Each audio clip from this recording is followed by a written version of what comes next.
terminale, ici en spécialité mathématiques. Le but de la vidéo, c'est d'apprendre à démontrer qu'on a deux droites orthogonales. Ok, donc on va voir comment on peut le faire via un calcul de produit scalaire. Alors, donc, je vais se mettre la vidéo en pause, essayer de prendre en compte l'énoncé que je vous affiche, et ensuite on va tout simplement corriger. Sur ce, donc, correction. Alors, du coup, petit rappel rapide de cours sur l'orthogonalité, perpéndicularité, tout ça. Alors, d'un coup, on a vu la notion de droite perpendiculaire, la notion de droite orthogonale. Peut-être pour certains, c'est pas clair, donc je vais rappeler ça rapidement. Alors, tout d'abord, petit rappel, donc, deux droites, donc c'est quoi deux droites perpendiculaires pour nous en terminale? Donc, pour nous en terminale, deux droites perpendiculaires, c'est simple. Donc, on prend deux droites, D, D', et leur vecteur directeur respectif. Si le produit scalaire des vecteurs directeurs de chacune de mes droites, il vaut 0, donc mes deux vecteurs directeurs respectifs sont orthogonaux, donc, et ben tout simplement, d'une part, et ben on a des vecteurs orthogonaux on a des vecteurs qui sont orthogonaux. Et si en plus mes deux droites sont dans le même plan, elles sont incluses dans le même plan, ça signifie qu'elles sont perpendiculaires, ok, puisque les vecteurs directeurs respectifs sont orthogonaux et en plus les deux droites sont dans le même plan. En revanche, si j'ai deux droites qui ne sont pas situées dans le même plan, mais que leurs vecteurs directeurs respectifs, eh ben, ils sont orthogonaux, dans ce cas-là, ça veut dire que on a non pas des droites perpendiculaires parce qu'elles ne sont pas dans le même plan, mais on a des droites orthogonales. Voilà, donc c'est ça la principale différence entre droite orthogonale et droite tout simplement ici perpendiculaire. En fait, c'est lié à une question de coplanaire, de droite coplanaire. Ok, c'est lié à cette histoire-là. Si c'est coplanaire et que les vecteurs directeurs de chacune sont orthogonaux, bah c'est super, c'est perpendiculaire. Et si les vecteurs directeurs de chacune des droites sont orthogonaux, mais que mes droites ne sont pas sur le même plan, on parle d'orthogonalité. Par exemple, je vais vous schématiser ça avec mes stylos. Ok, donc là, ici, ce que je représente deux droites orthogonales. Voilà, les vecteurs directeurs de chacune, et bah, ils sont tout simplement orthogonaux.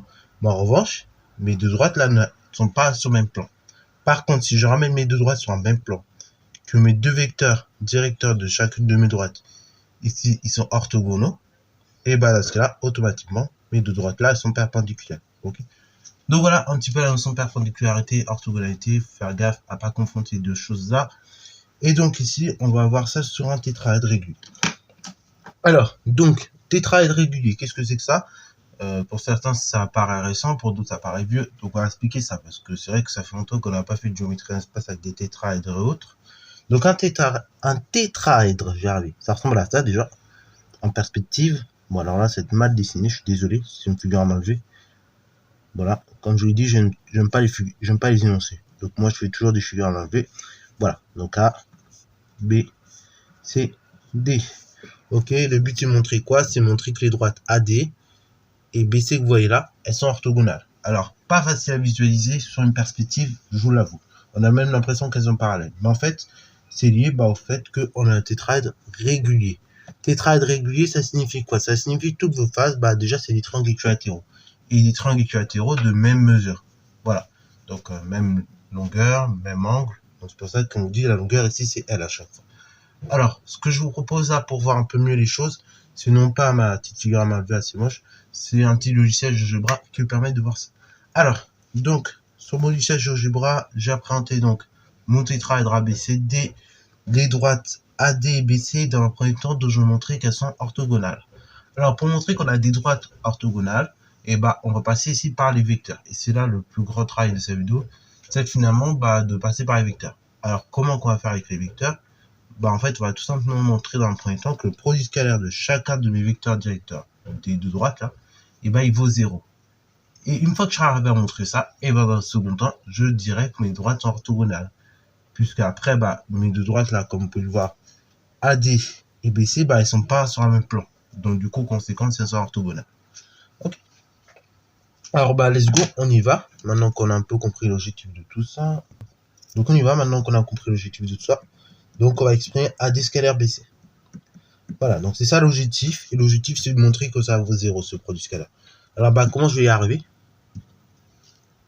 Et tout simplement, là, ce que je vous propose, c'est de représenter mes deux vecteurs. Donc, du coup, les deux vecteurs dont on veut montrer qu'ils sont orthogonaux, c'est E, AD et BC. Voilà, donc ils sont juste là. Le but, bah, c'est de calculer le produit scalaire des deux. Alors là, le but, là, comme vous pouvez le voir, c'est comme dans la vidéo, tout première vidéo sur le produit scalaire. Mes deux vecteurs là, ils sont pas sur le même plan. Donc tout le travail dans un premier temps, c'est de ramener mes deux vecteurs sur un même plan. Ok, afin qu'on puisse réaliser tranquillement le calcul du produit scalaire. Ok. Donc le but, c'est de ramener, comme je vous l'ai dit, mes vecteurs BC et AD sur un même plan. Parce que là, du coup, là, le problème que nous avons, ils sont pas du tout sur le même plan. Donc, ce qu'on peut faire, on peut décomposer soit le vecteur AD en une somme de deux vecteurs bien choisis, ou soit je décompose tout simplement le vecteur BC. Ok. Alors AD, bah, comment je peux décomposer ça? Donc on y va. Vecteur AD, comment on décompose ça?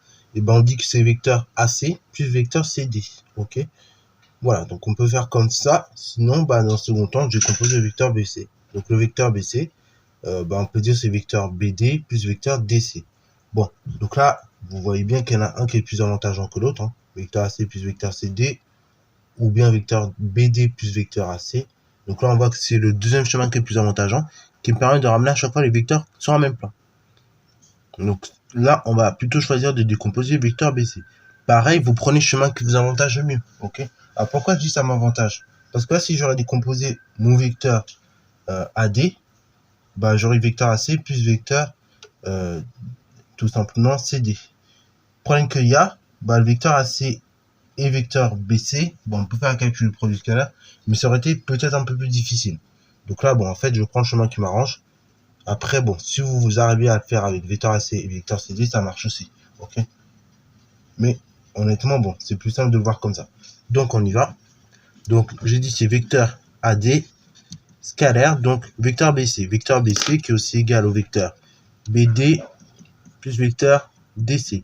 Et ça, c'est à cause de la relation de Charles vue en seconde. Donc ça, malheureusement, il faut être à l'aise là-dessus en terminale. Bah après, je décompose. Hein, je dis que c'est vecteur AD scalaire BD. Et je dis également plus vecteur AD scalaire DC. Ok. Maintenant, deuxième étape, ben, on va bidouiller sur le produit scalaire. Ok. On va essayer de le calculer au mieux. Donc, on y va. Alors, on va regarder rapidement AD scalaire BD. Donc, AD comme ça, scalaire BD. Donc, BD, il est comme ça. Alors là, pour calculer ce produit scalaire, ben, il faut tout simplement la norme de AD, la norme de BD et l'angle géométrique entre mes deux vecteurs. Donc là, ça paraît pas évident. Donc, ce que l'on peut faire, pour que ce soit plus évident, et ben on va retourner le sens des deux vecteurs là.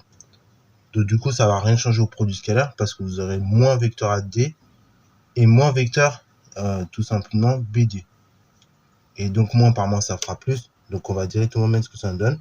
Ça nous donne donc là, ce produit scalaire, il est aussi égal. Donc AD scalaire BD, c'est aussi égal à DA scalaire tout simplement DB. Parce que là, j'ai retourné mes deux vecteurs. Donc, en fait, vu que j'ai changé le sens des deux vecteurs, et ben, au niveau du signe du produit scalaire, il reste identique. Plus, et après, ben, je fais de même avec le produit scalaire AD scalaire DC. Alors, donc là, AD scalaire DC. Ok.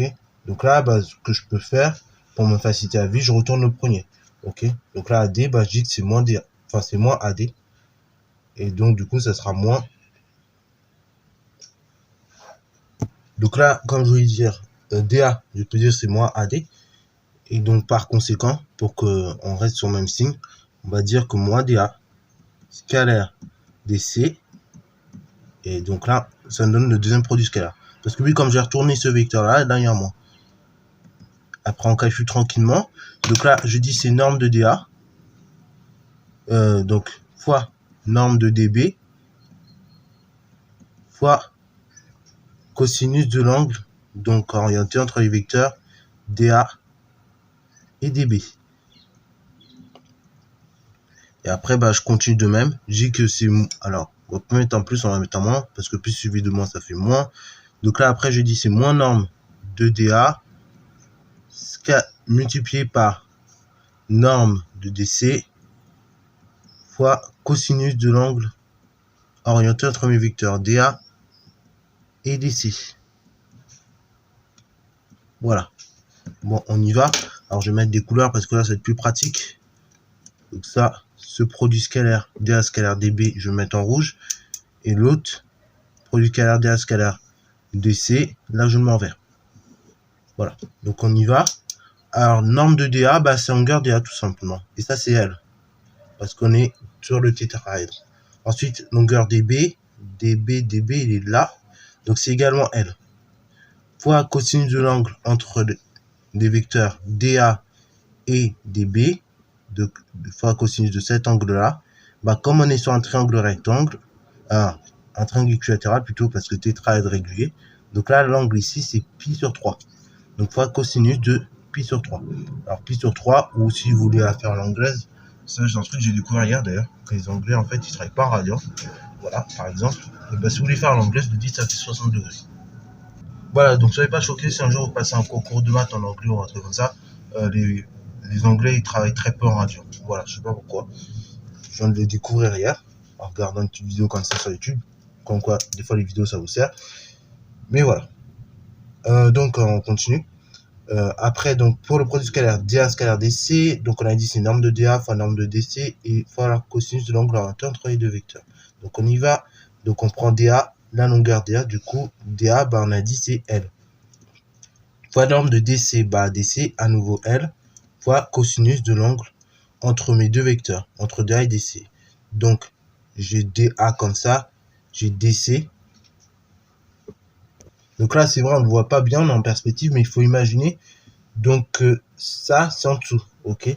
Donc, et que, faut imaginer que cette face-là, elle est en dessous, et la face qui est par là est derrière. Donc, en fait, si je regarde bien, j'ai aussi pi sur 3. Ok? Donc là, cosinus de pi sur 3. Et après, donc, on continue comme ça la manip. Donc, L fois L, L au carré, cosinus de pi sur 3, moins L au carré, cosinus de pi sur 3. Bon. Donc, on a L au carré cosinus de pi sur 3. Je retire exactement la même quantité. Donc, conclusion, bah, c'est comme si je n'avais rien fait. Donc, produit scalaire égale à 0. Donc, AD scalaire BC, ça vaut 0. Donc, conclusion, produit scalaire égale à 0. Donc, c'est-à-dire que AD et BC sont orthogonaux. De plus, eh ben, AD, des droites AD et droite BC, bah, on dit qu'elles sont pas coplanaires. Pour dire qu'elles ne sont pas dans le même plan. Donc, elles sont pas coplanaires. Donc, conclusion, et c'est là je dis que AD et BC, par conséquent, sont orthogonaux. Voilà. Donc, c'est tout pour cette vidéo. Voilà comment on démontre qu'on a affaire à des droites orthogonales ou pas avec le produit scalaire. Après, je vous montrerai une autre méthode sans le produit scalaire. Donc là, qui fait appel à d'autres propriétés de géométrie un peu utiles dans la vie. Voilà, donc sur ce, c'est la fin de cette vidéo. J'espère que ça a plu. Si c'est le cas, n'hésitez pas à liker, commenter et bon à toi en mathématiques et en sciences.